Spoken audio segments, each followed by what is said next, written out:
Okay, for people joining this holiday period live stream, we are talking about incremental language development for Wolfram Language, and we have a variety of topics. Dataset options documentation review. Yes, we have Chris with us, and we have looked at this before, but we wanted you to have a final look at the pages. But we've looked at these before, right? Yes, we have. It's the phrasing of the notes and things like that.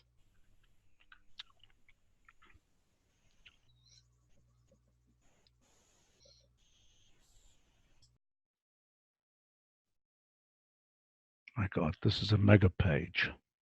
Well, I understand. Oh, okay, dataset options. So this is all a new section. By the way, you've got a lot of background noise again, Jose. I don't know what this is. Might be good to get somebody to help you debug that. Yeah, there's the new options section, and then under options below, each of the options has a section. How similar is this to the grid documentation? Very similar. I mean, it's essentially copied from the grid documentation and updated where necessary. You know what? I trust you to do this. I'm not going to read all of this stuff. I think that, you've done enough of these in the past. Almost doesn't look obviously silly. Okay. Jose has had a look at it too, so. Yes, I've gone through these things. Oops. Now, I mean, things like, header alignment.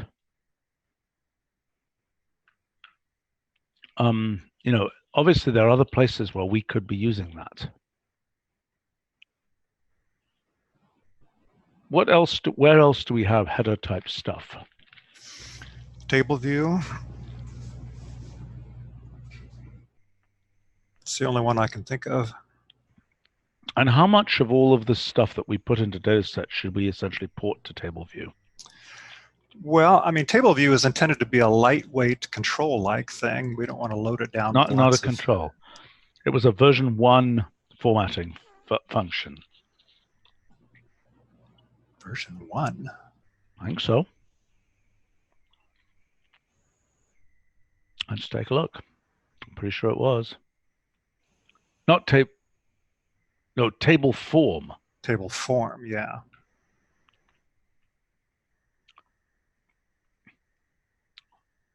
Version 1. There you go. Right. I was thinking table view. I think I said table view by mistake. Yeah. But my question here, we've got things like table headings here.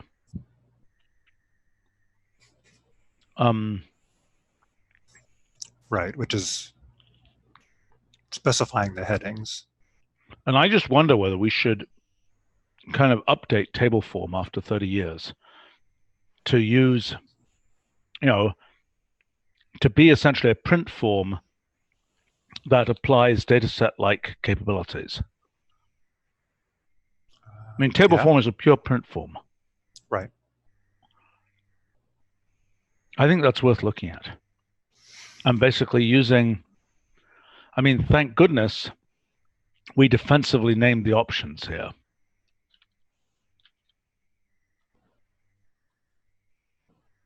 I think we should look at doing that. Leveraging what you've done with dataset to let us enhance table form. Okay, I'll look into that.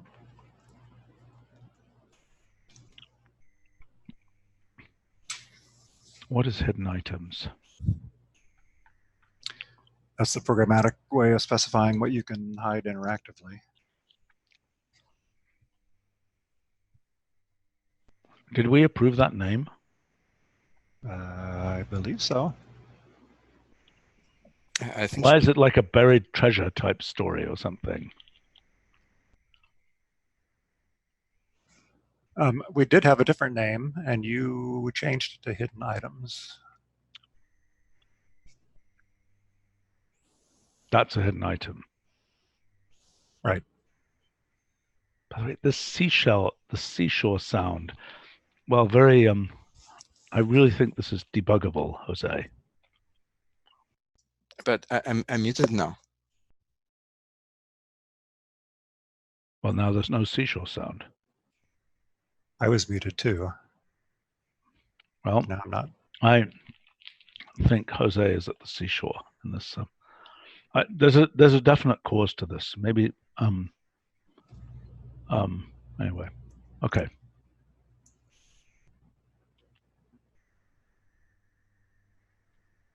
Yeah, well, this is fine. We got this background seashore noise again. I don't think that option is going to be particularly useful because it's really more of an interactive thing, but it's there. I don't know.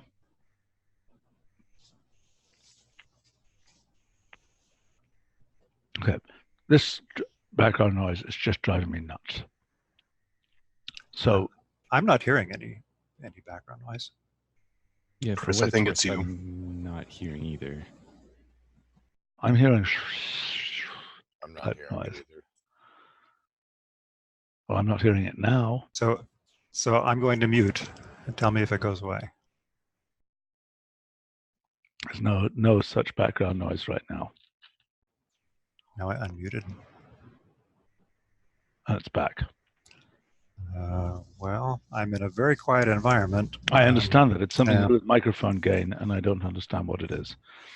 And we've seen this before, and we should ask sysadmin what it is, okay? And try and get it debugged. Devin, maybe you could take responsibility for doing that so that we Sure. don't. Yes. Just let's learn what it is, and that way we can tell people that it's something to do with the gain set for the, I don't know what. Okay. Yeah. I'll pass it along. Okay. The construction and grid and related constructs.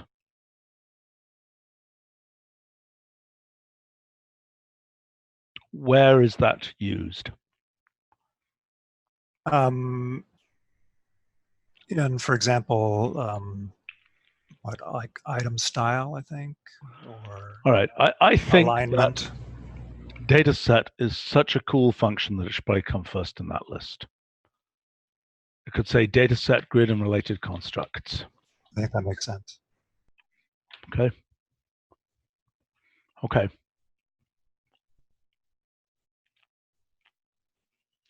Guide page knitting.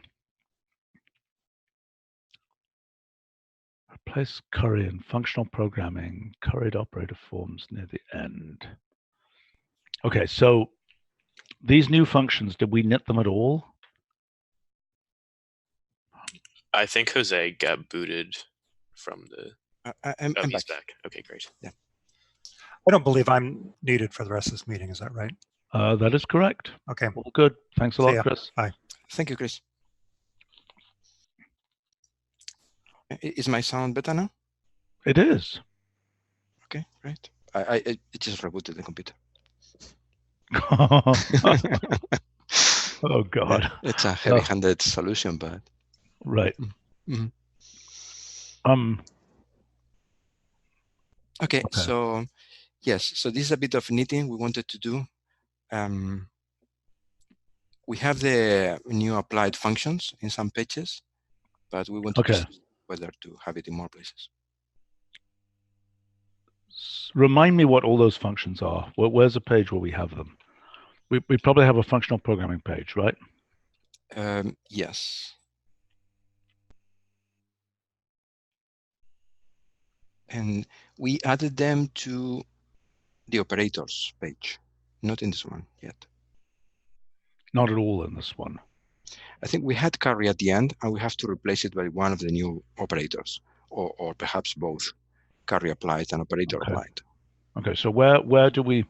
At the end.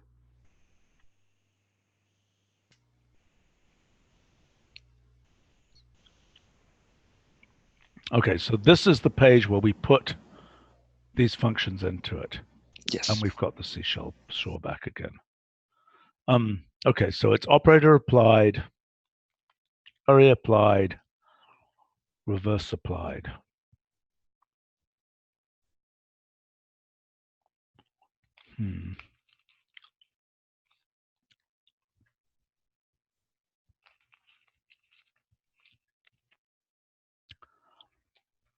I think we should add that as a line here.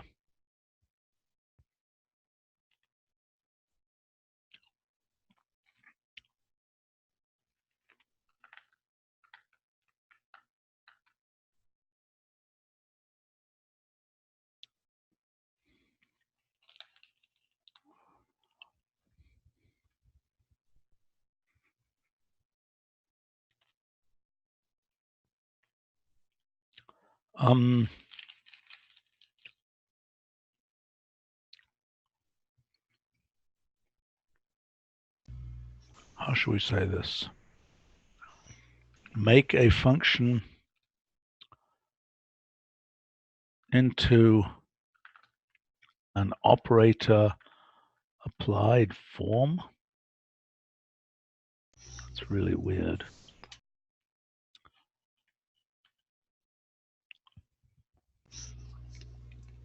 I think we can just say operator form.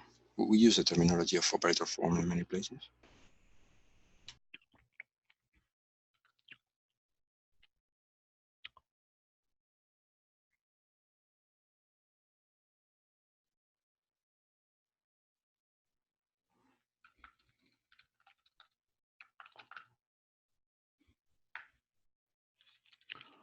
Okay, then we should put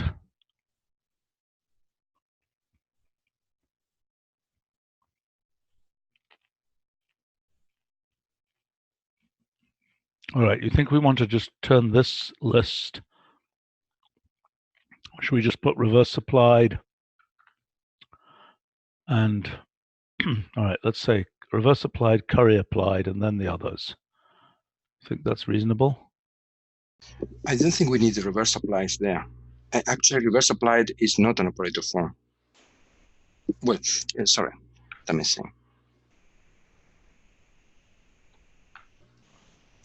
It's a function that gets applied to arguments, but it's not carried. Yes, that's what Where does it go on this page? It's definitely a functional programming story. Mm-hmm. Where's subset map? Did we put subset cases and subset replaces? Have they all been? There's subset map.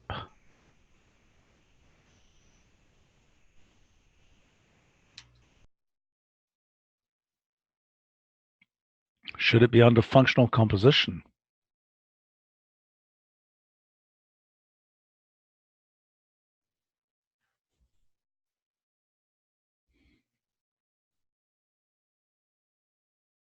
I think if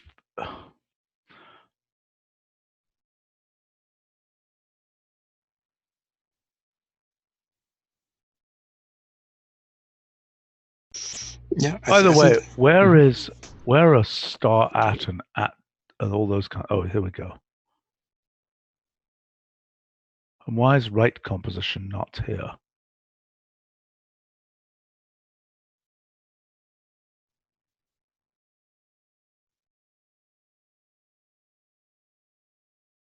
I think composition is more important than right composition.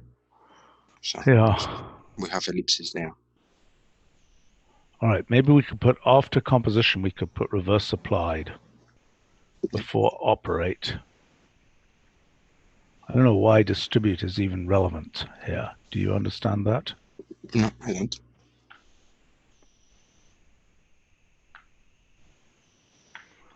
Okay.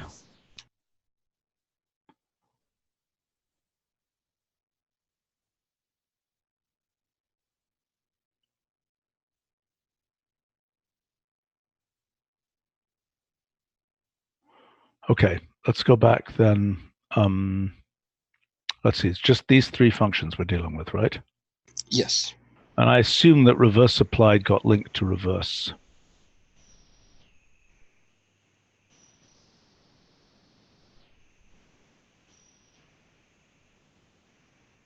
What's reversed? Oh, that's the old name. Yes, that should be updated.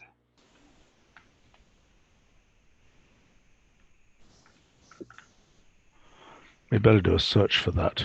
Yep. I don't think this is going to work because I think it's going to find a bunch of other junk. You're missing an S. Yeah.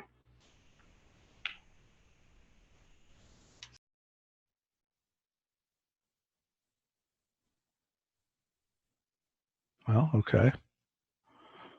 But it didn't find, oh, I see, we need to look for function pages as well. Reference pages.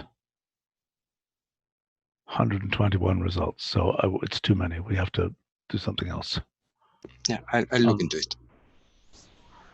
Oh, Sandra is pointing out on our live stream that /star and @star are not found by documentation search. That should be fixed. That's an issue for the search people. Devin, that would be for you. Yes, got it.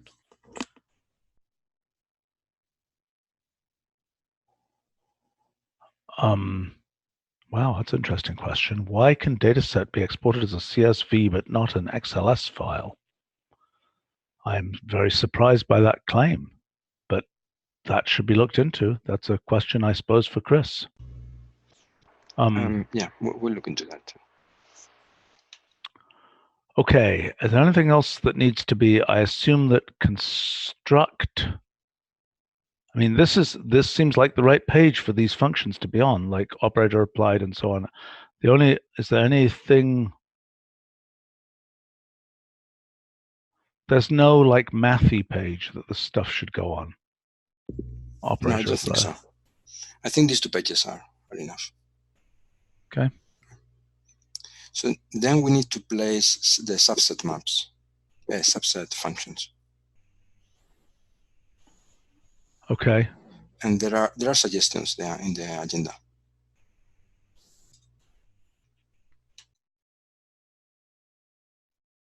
Have they been cross-linked to function pages like sequence?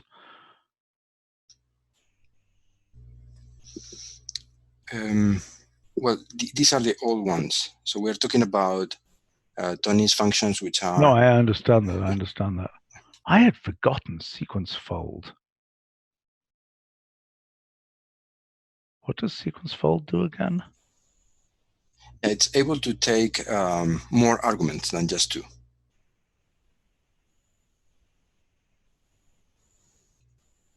Right. I bet there are places I could have used that. Humph. Okay. All right, let's go to these pages.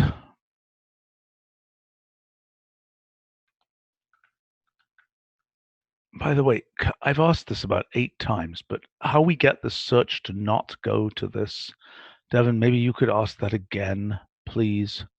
Okay, yes. That's a thing for Roger.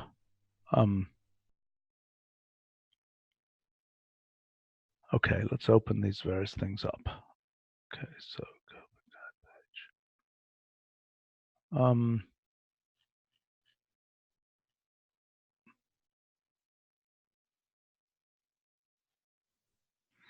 Elements of lists, operations on sets. If I just start typing, oh yes, how nice. Oh gosh.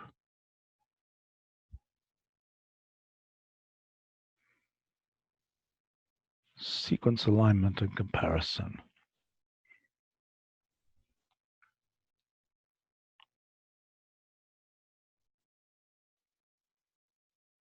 Again, did this get cross-linked? Did subset replace some things get linked to the other things that they should be linked to? I'm not sure. Tony has been working on these reference pages, but we will make sure.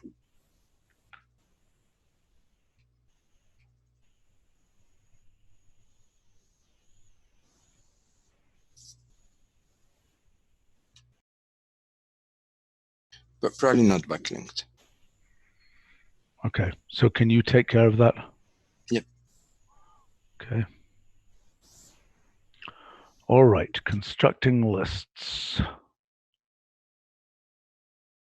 Why would it be on the constructing lists page? Well, because it has a combinatorial flavor, it's one of the... Subset sequences. Yeah, we could put one of them there.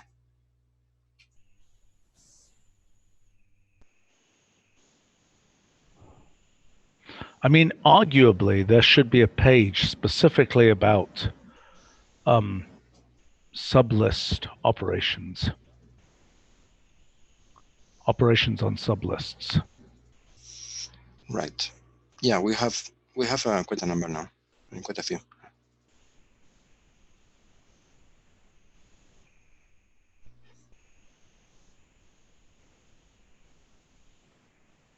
Definitely goes here. Mm-hmm. Oh my gosh. Testing set containment. Okay, so I reckon it goes in a section here.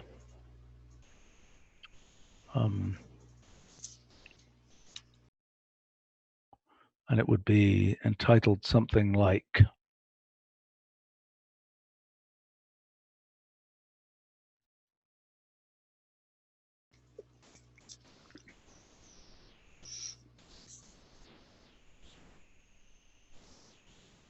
Subset analysis.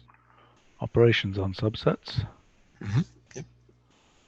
Okay, so then this would be, so what we have here are, okay, so we've got subset cases, subset replace, and subset position. What else do we have? Do we have others as well? Subset count? And subset count, yes, therefore. I think subset cases is important. And I think subset replace is important. I think the others could be listed. Subset count. I think it's pretty obvious what the other ones do. Yes, I think cases, position, and count always go together. So.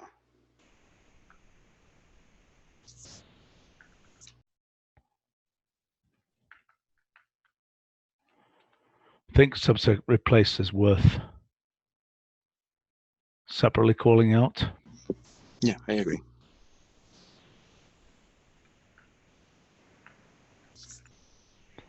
Okay. Find cases.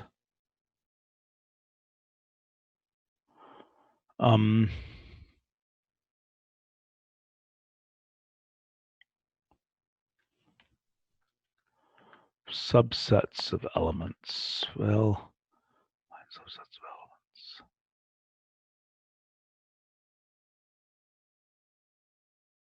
Matching a specified pattern.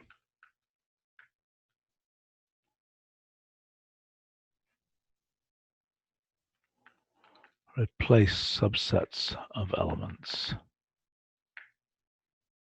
I think that's all we need to say. That's correct?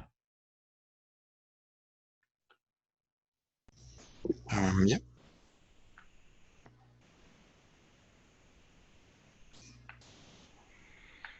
Okay. Okay, now we've got elements of lists.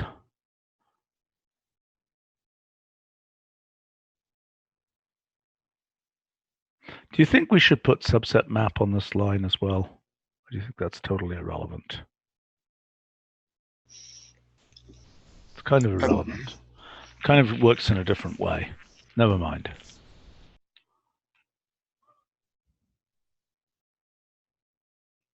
I think it's relevant when we get to subset replace. We should probably put subset map at the end of that list.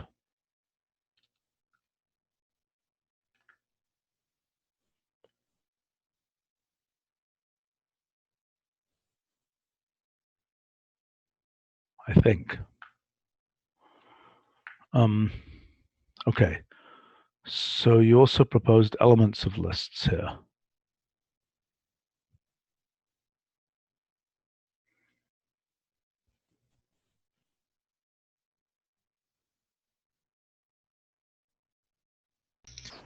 Perhaps another list like the last one, but with the case. No, I think it goes finding sublists.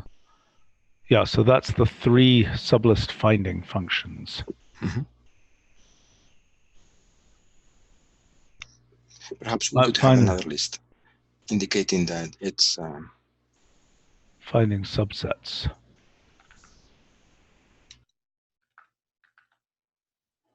And that becomes just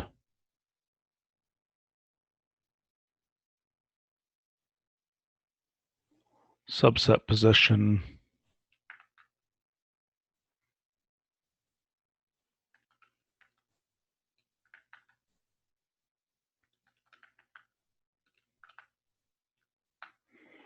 that sounds sensible. All right, let's look at sequence alignment.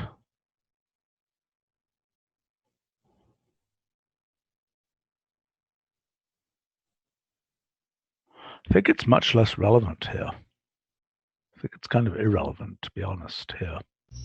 okay. So we have the same list here: sequence position, sequence cases. I know that because that's sequences, which is relevant for sequence alignment. Right. Okay. Okay, but I think we should have another page about sublists, basically.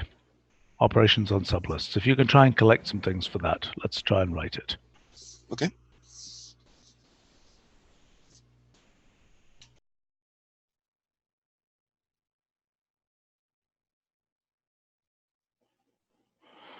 Okay.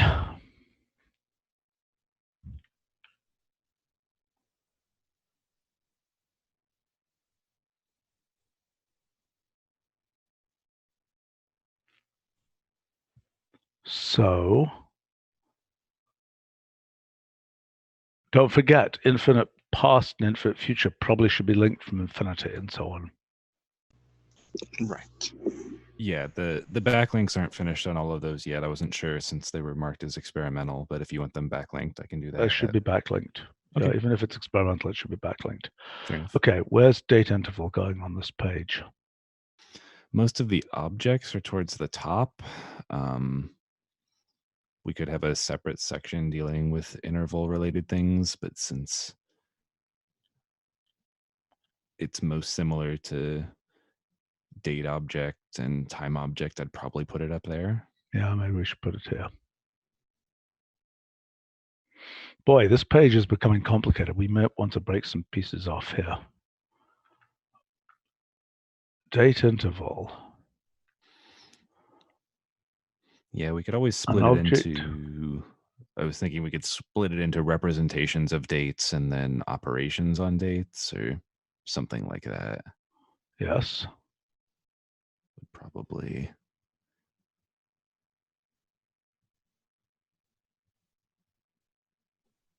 Yeah, it's getting pretty long.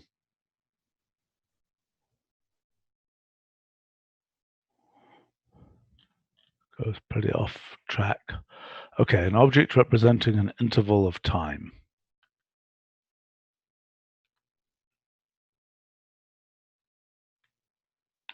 Is that a fair statement?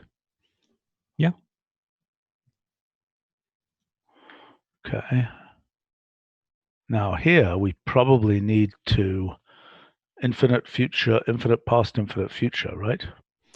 Yeah, I wasn't sure if we want it to be right below today, tomorrow, yesterday, since those are kind of similar. And I mean, they're not in the same wheelhouse, but it's a little closer to those than to current date, next date, maybe. They're obscure though. Yeah, they're Infinite past. Well, infinite future. Past. We got to fix that stupid comma thing. I don't know how to do that. You know what I'm talking about. Okay, so representations.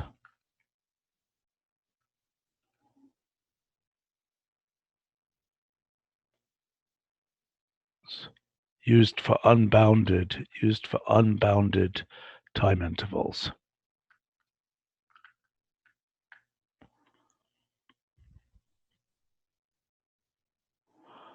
Do we want to specifically include interval? There are not very many use cases, but there are potential cases like, you know, an end date for a scheduled task, maybe infinite Okay. future. Okay, wait.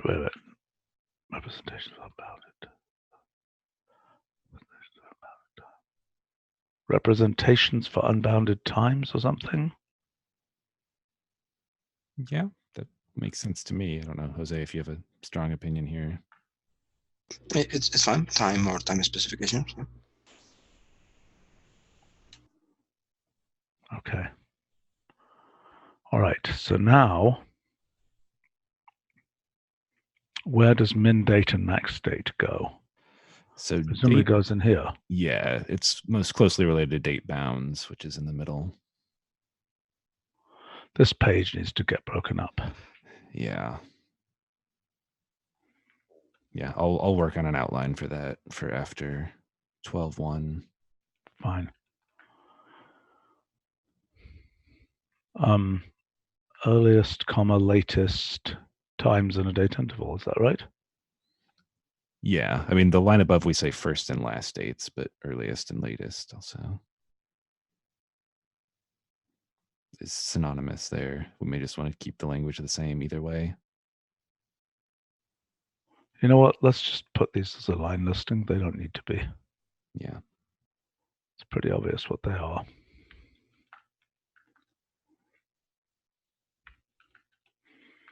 Unless we want to put infinite past, infinite future on this same line and move them down from the top. What do you think? They are not operations. All right. Okay, that's those. Happy? Yeah, Makes thank sense you. to me. Okay, don't forget to link min date, max date to min max, all that kind of stuff. I was going to double check. I don't think it necessarily makes sense, but there is an interval arithmetic page that does refer to some interval operations. I don't know if it makes sense to include date interval. Sure. Why don't we put some of that in? Okay. Yeah. Why don't we put where is the interval page? I think it's called interval arithmetic.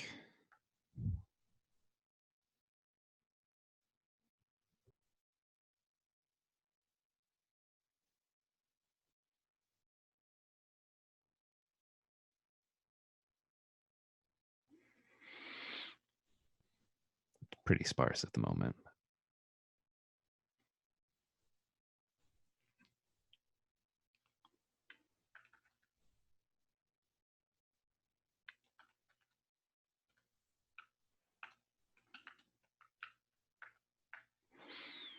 Why don't we put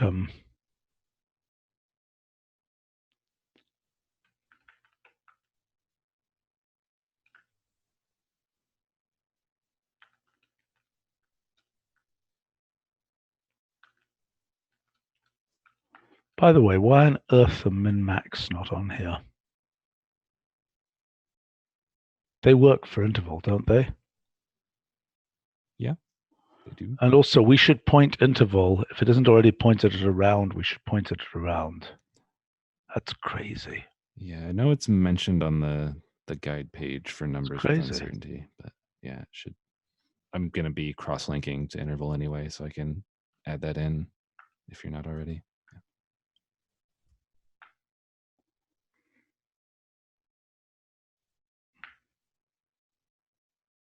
Well, this page about intervals should boy.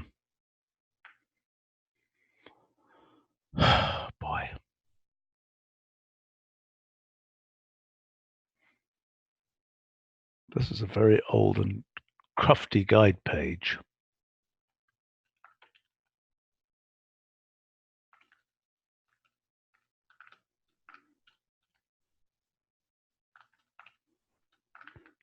That's for sure. That should be in there. By the way, there isn't a date min max, is there? No, that's what date bounds does. We could have it. one, but it'd No, be a no, little. no. Let's not do that. Yeah.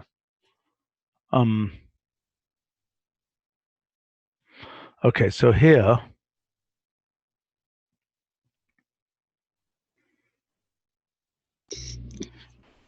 All this stuff here, date within Q and so on, all goes here. Go ahead. What were we going to say? I was thinking that something that has appeared a number of times is how do you find the length of an interval? And we do this via regions functionality, because intervals are understood as regions. How do you find the length of an interval? With arc length. That's crazy. That's just bonkers. That's just crazy. We should have an interval length function. Yeah, currently, yes.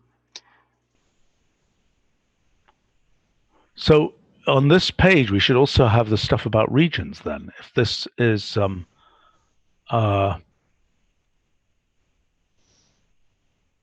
so we should have a section here called geometry of intervals.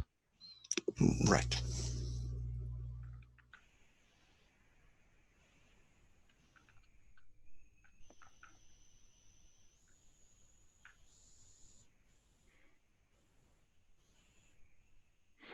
Okay, anyway, for this, we should have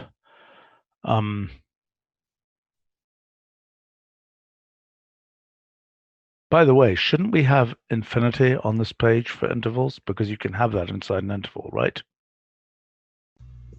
Yes. You can.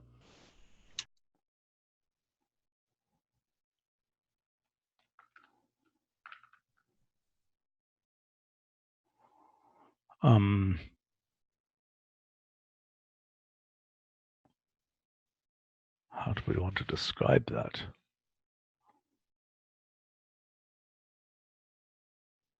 I don't even know how to describe it.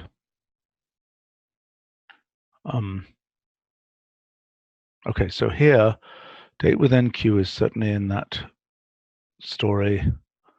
What else is in that story? Date bounds. Yeah, date overlaps queue also. And then probably min date and max date if we are listing things.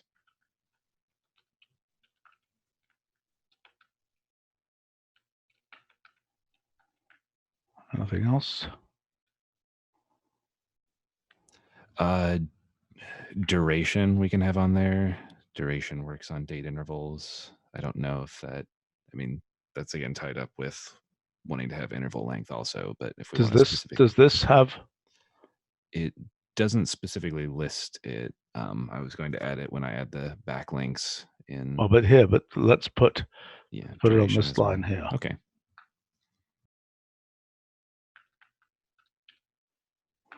Okay, let's plan a page for date intervals. Okay, a specific guide page for them. I think so. Date representation, date intervals, date operations. Okay. Okay.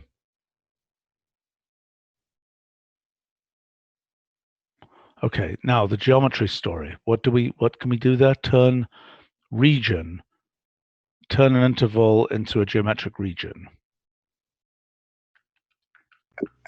I'm not sure how far the analogy goes, but some functions certainly, like arc length, support interval operations. Better check that. Okay, why don't you check that and let me know? Yep. Okay, I will.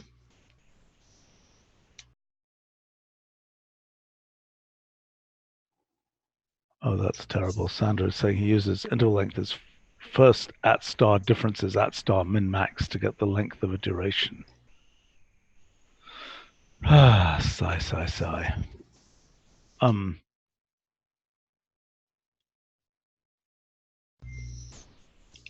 Arc length works, and it supports the multi-interval notation too. Okay, what else works? Be nice to have something here. I mean, that's a very weird thing to be listing here. There must be other things like arc length, interval, region member queue and things. Why don't you finish this and link it to the relevant region stuff, okay? Okay. Question here on whether there's a link from date time to Earth position around the sun. There is, isn't there? You can just ask for astronomical data of that, I think, can't you? Yes, we do have Yes, we can compute astronomical coordinates. In this case, it will be of the sun. So we have some position, for example. Yeah. So if we say planet data of Earth, and then we say position, actually, if we say, how do we ask for that? It will be coordinates, some type of coordinates. Sure. Heliocentric coordinates. Helio coordinates.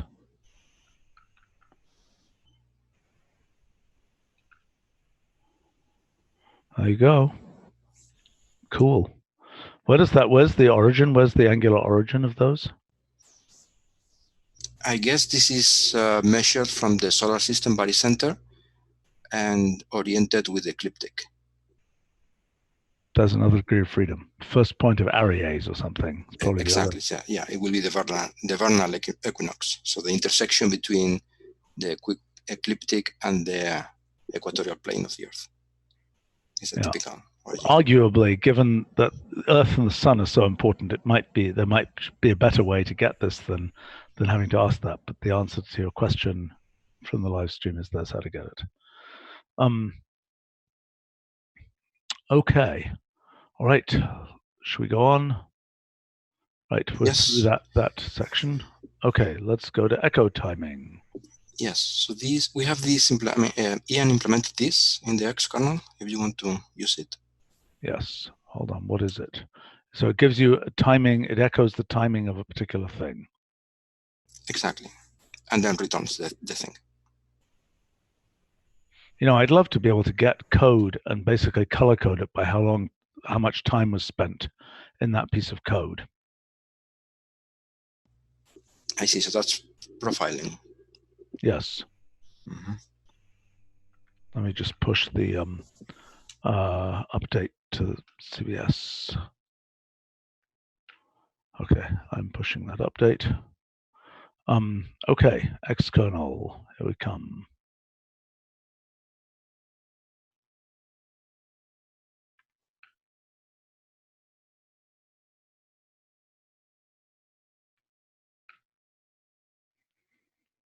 It's another question on the live stream about symbolic integration, which is not the subject of this meeting. Hopefully somebody else can answer that. Okay.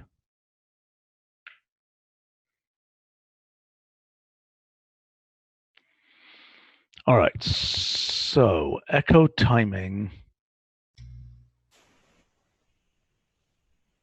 I guess my major confusion is what happens when these nest, and how do you know what's going on?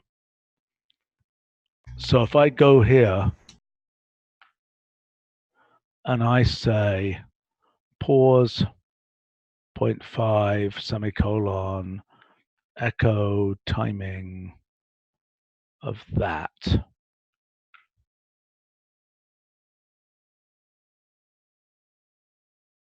Okay, I see. So as it returns, it says, so these time elapsed. So if I were to do this, if I were to say,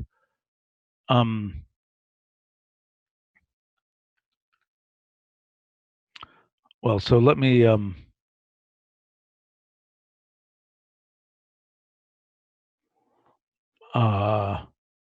okay, so let me say I do this. Let's say I say echo timing. Let's say I say table, factor integer, 2 to the n. I don't know, how big can these be? Anybody know? No idea. Great. Let's say 10 to 50 in steps of 10. Okay, and then let's echo timing the whole thing.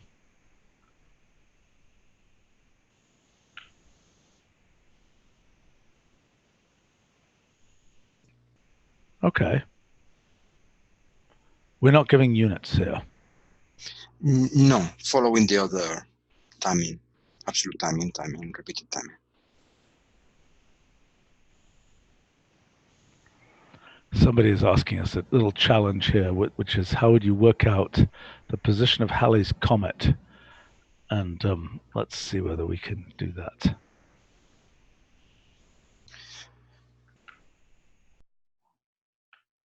At a particular date. So I assume that this has a dated capability, right? Probably, but I'm not sure about the notation.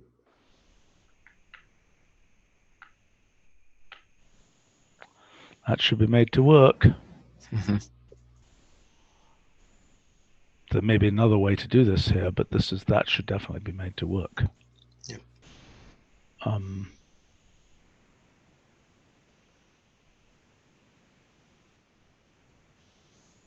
There's a date qualifier there. I don't know whether you can ask for that particular date. We should check into this. This is something that should be made to work. So I don't know what this does with respect to how the date qualifier works for this. It certainly should be able to work because it's, I mean, whether one can accurately compute it 2,000 years ago, I have no idea. So how do we feed in a date attribute here? If we say this, oops. I think it's a third argument, probably. With just date. Yes, arrow.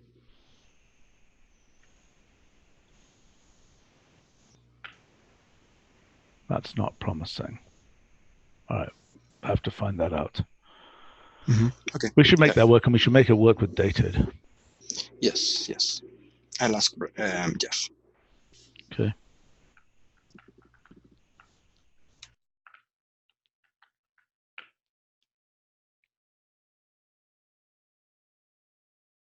That's not promising. Oh.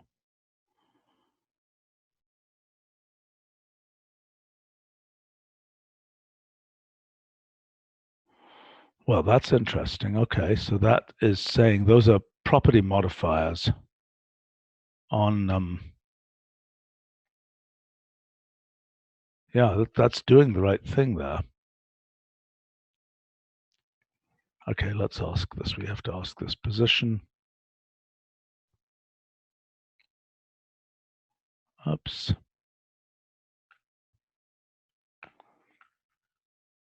Of Halley's Comet on December 25, 1 AD. If this manages to work, I'll be very impressed.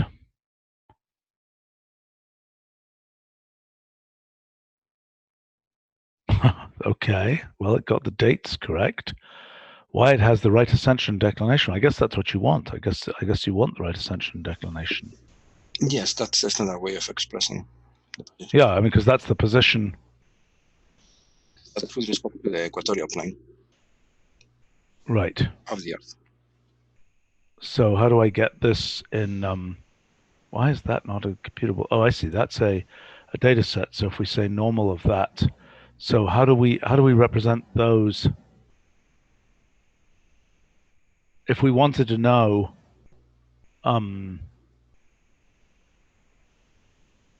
where these were in the sky, how do we work out where these are in the sky at a particular point on the Earth? Well, we will need the horizontal coordinates in order to from a given position. Right. Okay. So this is an exercise to work out where this is. Right. From. I don't know my Bible stories well enough to know exactly where this should be when, but yeah. Anyway. So these are coordinates which are independent of location. Right? Indeed, but then you have to map that onto the rotation of the Earth and so on. Exactly. Yeah. And I have no idea whether the orbit computation for Halley's Comet works all the way back there, because I don't know whether I would think the solar wind acting on the, blowing ice off the, evaporating ice would have an effect. Anyway, okay. let's see, I'm now just curious about one thing, which is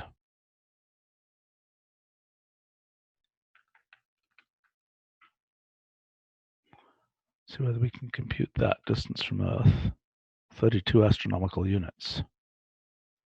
What is it now, for example?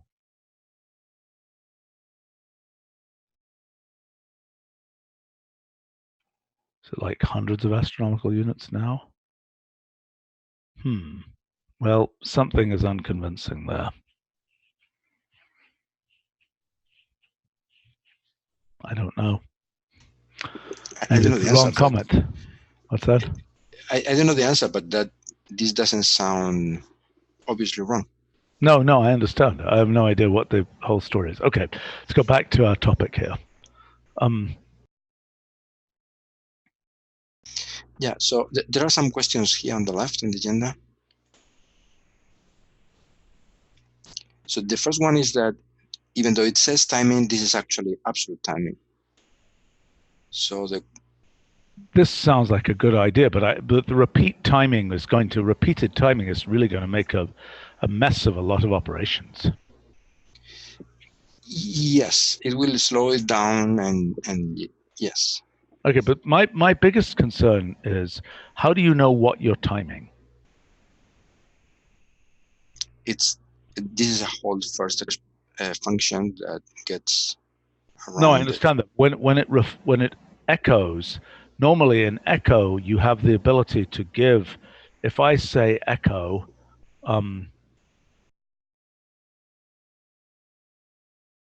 right. So if I say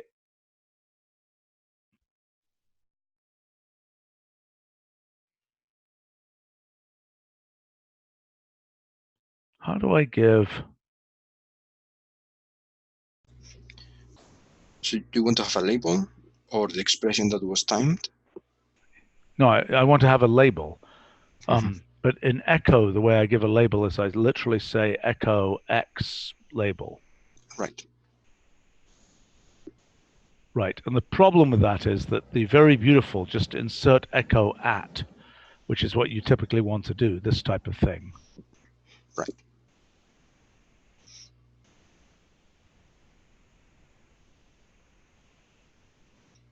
See, my question is, okay, and this relates to, okay, I have a question. If I say dynamic of stack, does it do anything halfway reasonable here? So if I run this, it happened too quickly. Let's go up a bit higher.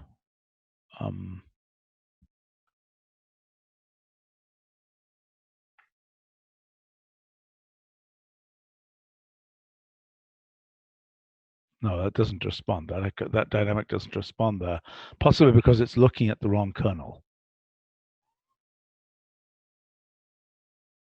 Okay, so in this example, it's kind of useless because I don't know which one is which here.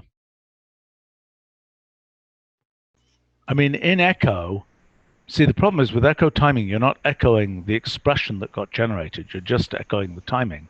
But now if you wanted to echo the expression that the timing of an expression, you could say echo. I mean, so the difference is echo function.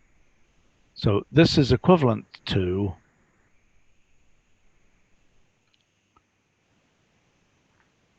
echo function of timing of this, is it not? Or absolute timing? Not really. There is this is the last note in the agenda. So there is an issue here with holding.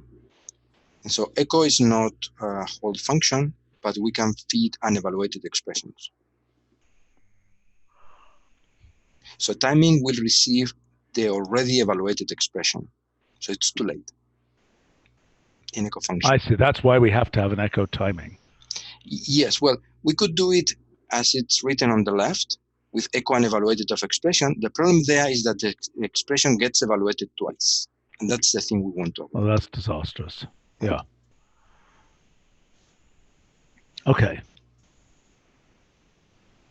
So in echo timing, we are taking advantage of the fact that we know that timing and absolute timing both return the result and the timing. So we don't have to reevaluate. Okay, I don't see the point of having time elapsed there, and it isn't even elapsed either, because it's not elapsed. It's the time of a particular thing. And if we're going to say it, I think we should say timing, because that's what it is. Right.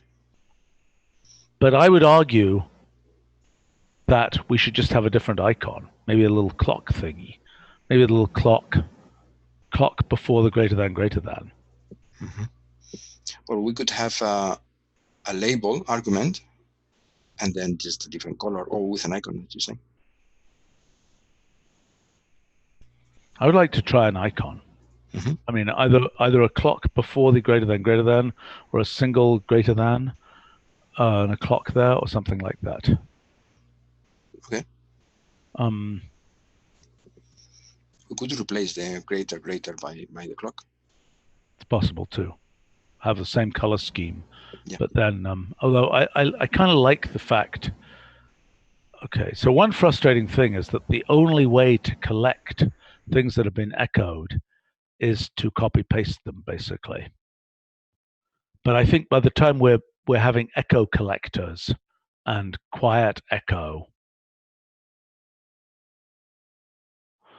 the problem is this feels an awful lot like kind of holds and quotes and so on. But by the way, I figured out one thing. You remember we were talking about recursive function evaluation and combinators and innermost and outermost and so on. I did realize that hold is the way that we control the difference between innermost and outermost evaluation, at least for a single level.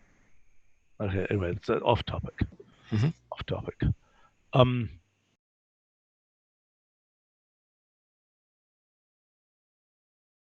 Okay. So one issue is you don't know what it was an echo from.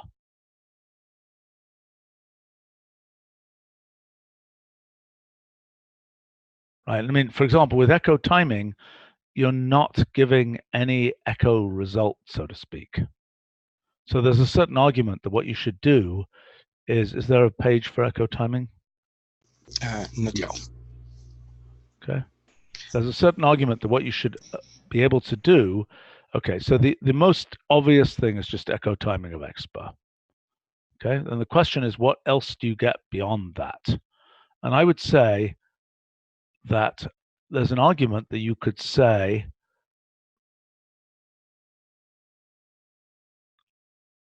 well, that there could be a function here that is what you apply to the result of the evaluation to echo here.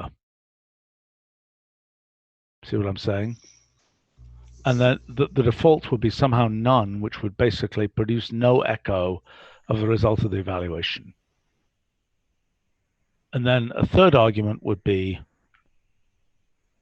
I mean, we're stacking this up with arguments, but there's the label, and there's also the question of which kind of timing it is. What about having a tooltip with of the expression that got evaluated? It could be very big. Yes, that's true.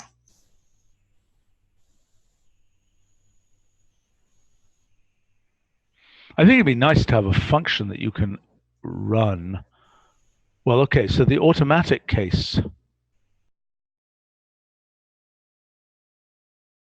Okay, we could have an option to this thing. I mean,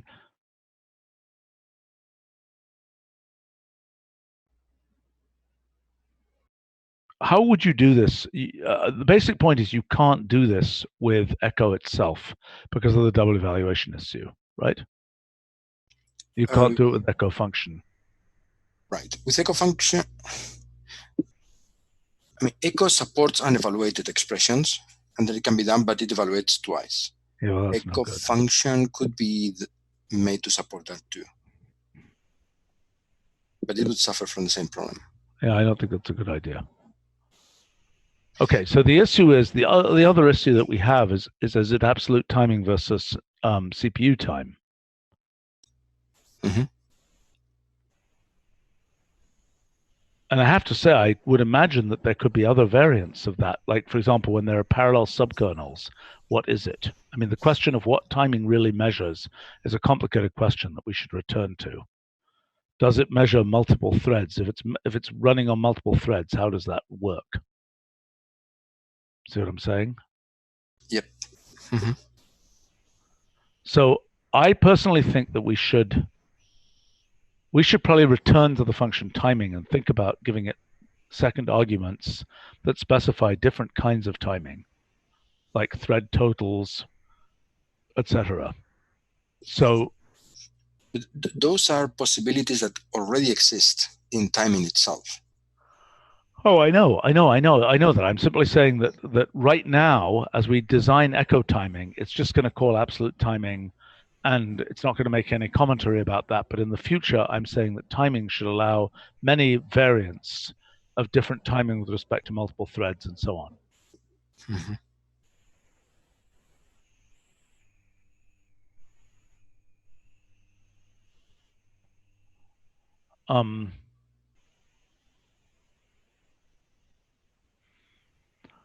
Okay, so Sandra is pointing out that we should put the label.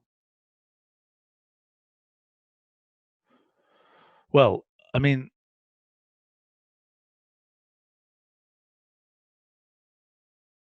yeah, the label, I'm not sure I agree with that. I mean, the issue is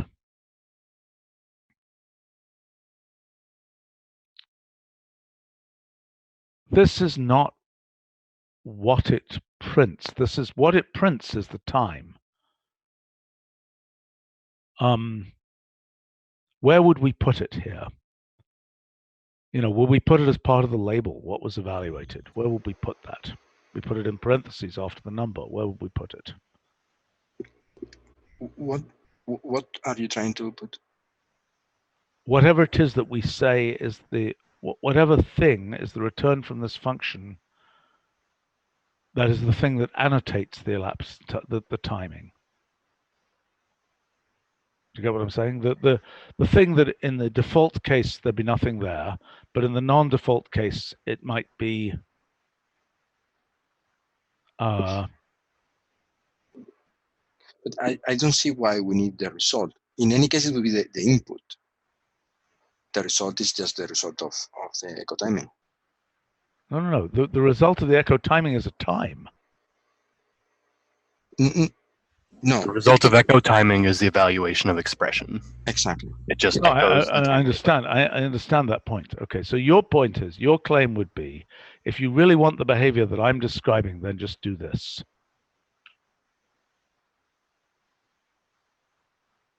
That's pretty reasonable, actually. Right? That's a pretty reasonable way to do it. Okay, so I'm taking back what I said.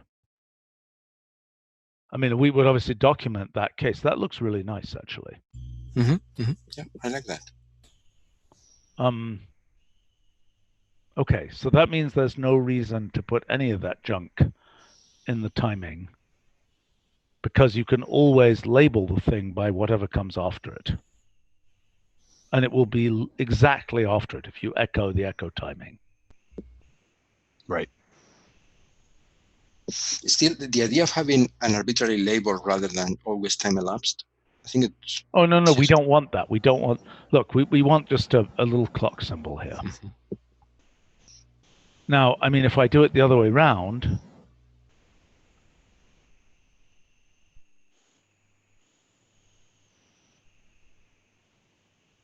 Actually, let me just do this in real life. Okay, let me do echo timing of echo of that.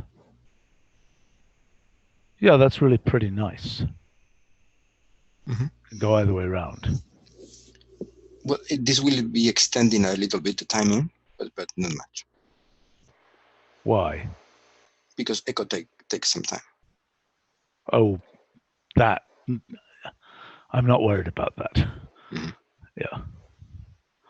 All right, then that means that the argument, if there is an argument to echo timing, I would, for the time being, defensively put in a method option to decide whether it's absolute timing or timing and so on. because I think we might want to use the arguments of echo timing for something else. So I would put in a method option for that, Ian. Okay. And let's get an icon designed, recognizing that this will be a common case, that we want to have, this echo together with echo timing will be a common case. So is it just going to be a clock icon with no text and no colon? No text. Do you want the colon? No. Okay. I want something like this. I don't know what it should be. I mean, maybe I like the fact that this is a greater than that, but I don't know. We need somebody from design. Right. I mean, possibly it's a clock superimposed with a greater than superimposed on it. I'm not sure. Possibly there's another color involved. I'm not sure.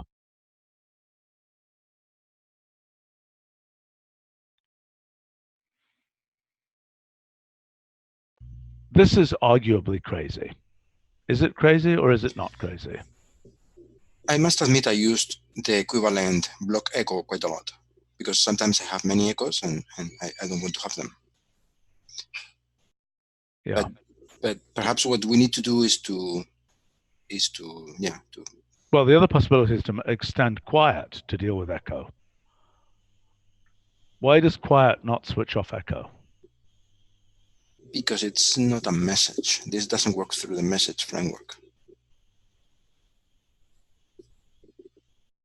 But quiet could independently switch off echo. We could extend it. We could admit echo in the second argument, for example. But yeah, it would be a Why don't we ask who deals with quiet right now? Is it Danny or is it somebody else? Danny is here. And so Danny? speak for himself. Yeah, well, I can't. I was muted because of quiet, of course. It was David Librick that did that, I think, but it's based on some internal functionality. I guess it could be me. I don't remember the code very well, but I've looked at it. Let's analyze the possibility that quiet does this, okay? And has some collection of additional, I mean, as we work towards this exception handling mechanism where we're going to have named messages and so on, I mean, quiet is going to have to get more sophisticated. I mean, banks of messages, which we switch on and off to represent exceptions and so on, quiet will get more sophisticated. And I don't think having quiet switch off echo is a silly idea right now. All right. I don't see any, I mean, I think those are independent issues. I mean, I'm trying to think, do you want something where you switch off echo, but you get messages? Yes, you might. I think so. I think echo is a very debugging, typically thing. And sometimes you want the standard behavior, but without the debugging. I agree. I mean, okay, what's on the table is a quiet echo. Is that even the right name for it? The problem with quiet echo is it sounds like it is a, it's an echo of a quiet type. I would think silent echo. No, because do you know what this is for? Well, since I've never used echo, it's not entirely clear, Okay. but It's to make echo not print. or maybe silent is the wrong word, but it is the wrong word. It could be block, I mean, given that block echo, or Tally has something internally similar called disable echo.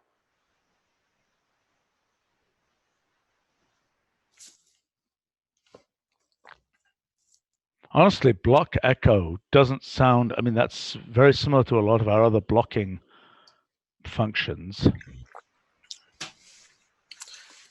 there's the confusion as to what the block means, even with our block construct, actually, but it's inevitable there.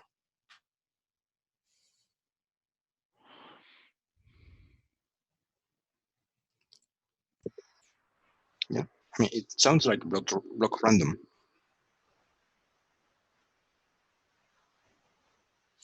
Yeah, there's an intentional ambiguity. Maybe Yes, it's not there is. intentional, but it's there and it's okay. With block echo, I'm not sure that that would be such a good thing, that I ambiguity. kind of agree. Yeah, I see your point. Because with block random, we still have randomness inside. Yeah, yeah, it's still a block of code and it's still blocking random in a sense.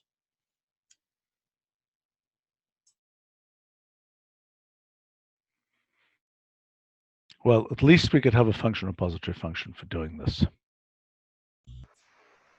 which you just wrote here, basically. But I think we should have some system thing. I'm not sure that that name is right. Okay,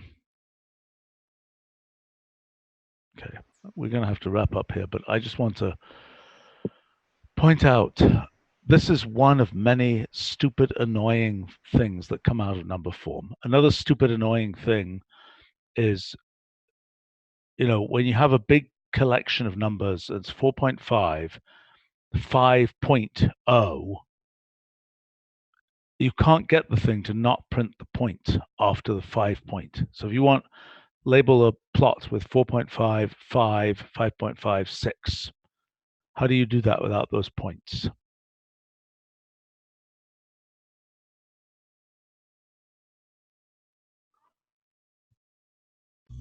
Other than this number point goes to. Which is a total hack. I mean, because that's a really common thing to want to do. It's the sort of most elementary way of labeling a plot. The fact that you're labeling it 5 point is some kind of internal implementation issue, not relevant to the presentation of the plot. Right. So the only thing I can think here is this number point goes to none. Because it cannot be a string. String is immediately assumed to be the point. I understand, but we Then don't you're always skewered. want it to be none. Then we don't want it to always want it to be none. We want something where 4.5 prints as 4.5, but 5.0 prints as 5. That's the point. Oh, I see.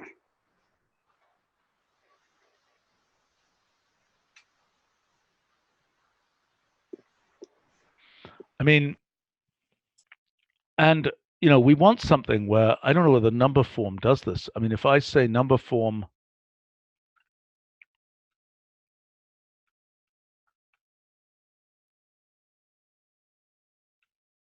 no, that's just completely stupid. I would like that to print as 5.00. What are you sure that that 3 is not supposed to be something in parens with another argument? Well, it could be, but that's precision. Yeah, I mean, that forces that. Okay. But that's pretty obscure. Okay, so the main point is,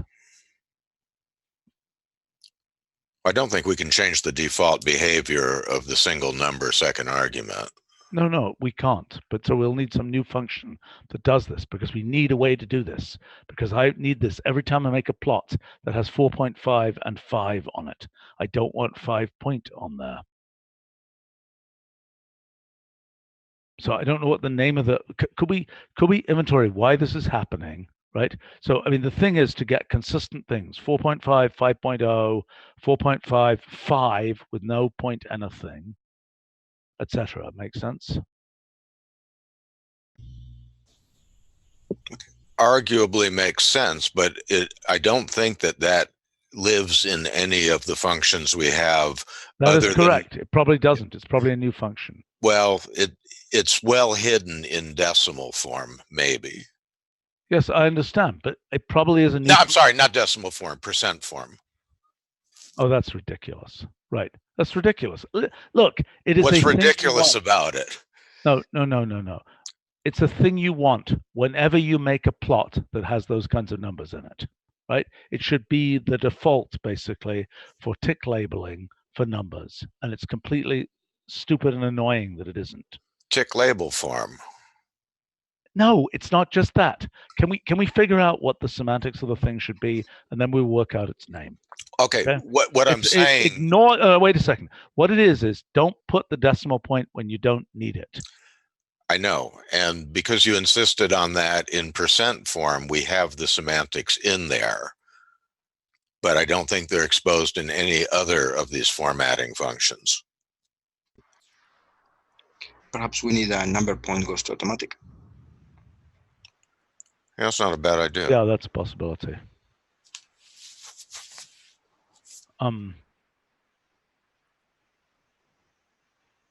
Yeah, that's a good idea. I like that. And that becomes then potentially the default for these tick labels.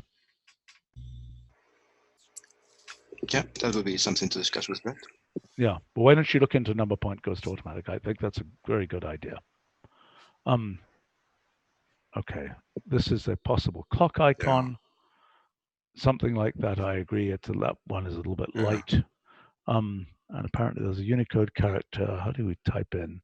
\::, is that right? And then I type 1F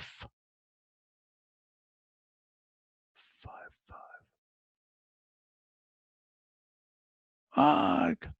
That didn't work. What is the way of typing a 4-byte Unicode character? Do you remember? It's a new piece of functionality. No idea. It's good that our system is segmented with pieces that not all of us know about. I've forgotten how you do this. Yeah, there's a way of typing a 4-byte Unicode character.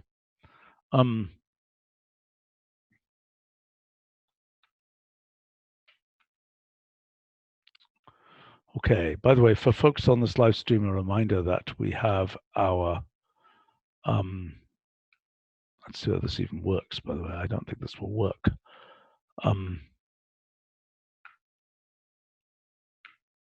Oh, it does work. There's a clock.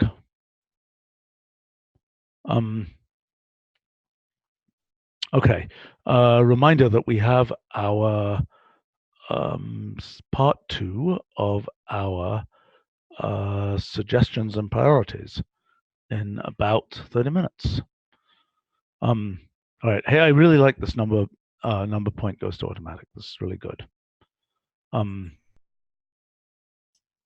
Devin, if you're on, you can assign that one to me. All right. Okay, and then we need to talk to Brett about putting that in by default. That will be a great thing for 12.2. Okay, very good. Thanks all. Anything else? Okay. See you after the holiday.